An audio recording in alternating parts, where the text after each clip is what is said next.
In this video, we will go over what you should know about how the IEP team determines eligibility. In order to determine eligibility, first an assessment must be completed. Watch the previous video to learn about the process to request the special education assessment. After assessments are done, the team comes together at an IEP meeting to take a look at the findings and to determine if the child is eligible for special education services. Parents are part of the team that determines eligibility.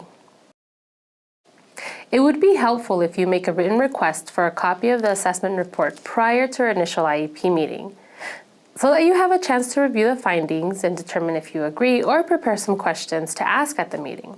It takes time to really understand those assessment reports. Taking a look on your own beforehand may be helpful in planning questions and would allow you to participate more fully.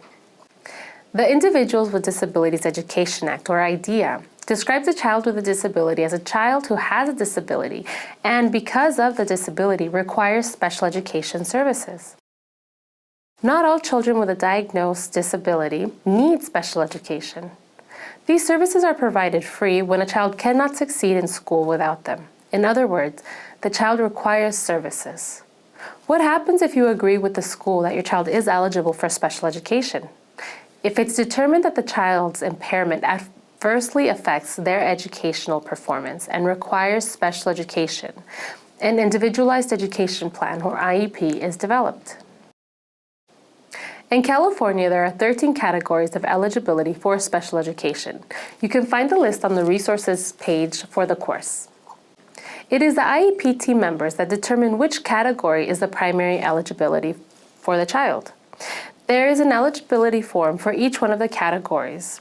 Ask to see the forms that are being discussed at your IEP meeting to have a point of reference as the eligibility discussion is being held.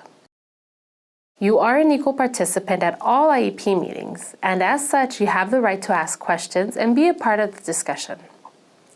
If you have additional questions about eligibility, please give Parents Helping Parents a call and ask to speak with one of our education specialists.